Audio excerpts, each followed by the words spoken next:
फ्रांसीसी साहित्य में और अफ्रीका में नेग्रिट्यूड के प्रवर्तक। जहाँ तक मैं जानता हूँ नेग्रिट्यूड शब्द भी पहली बार उन्होंने प्रयोग किया था, जो बाद में लोकप्रिय हुआ फ्रांस की पूरी साहित्यिक परंपरा में और अफ्रीका में, निग्रोवाद।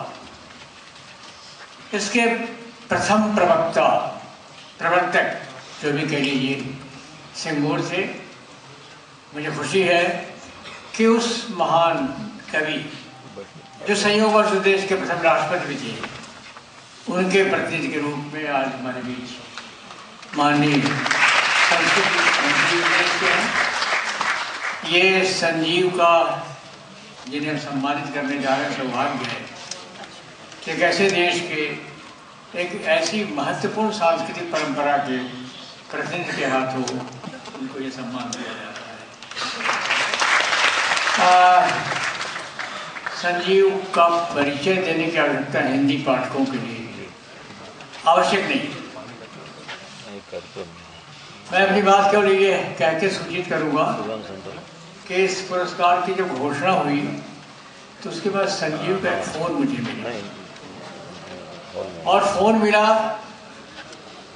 मध्य प्रदेश के किसी आदिवासी क्षेत्र से, जैसा वहाँ से लौटते हुए, और कहा उन्होंने कि मुझे प्रसन्नता है कि पुरस्कार मुझे दिया गया और मुझे इसके लिए धन्यवाद दिया, क्योंकि मैं संयोगवश उस समिति का अध्यक्ष था।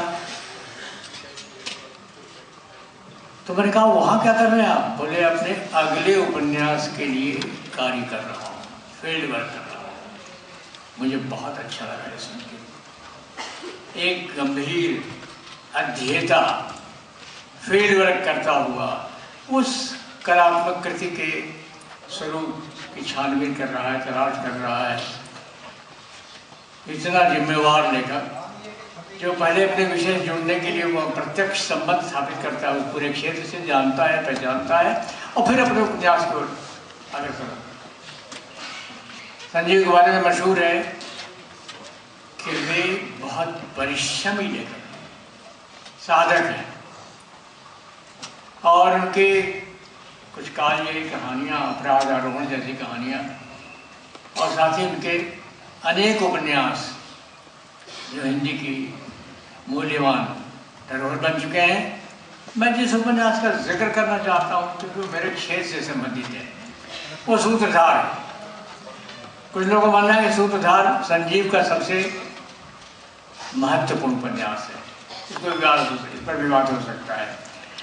सूत्रधार एक लोक गायक, नर्तक, नचनिया जिसको हम कहते हैं अपनी भाषा में, भोजपुरी क्षेत्र में, उसके जीवन को लेकर भिखारी ठाकुर, जिसको पूरा क्षेत्र भिखरिया इस रूप में जानता था, उस भिखरिया को भिखारी ठाकुर के दर्जे तक ले जाने का एक बहुत बड़ा अभियान।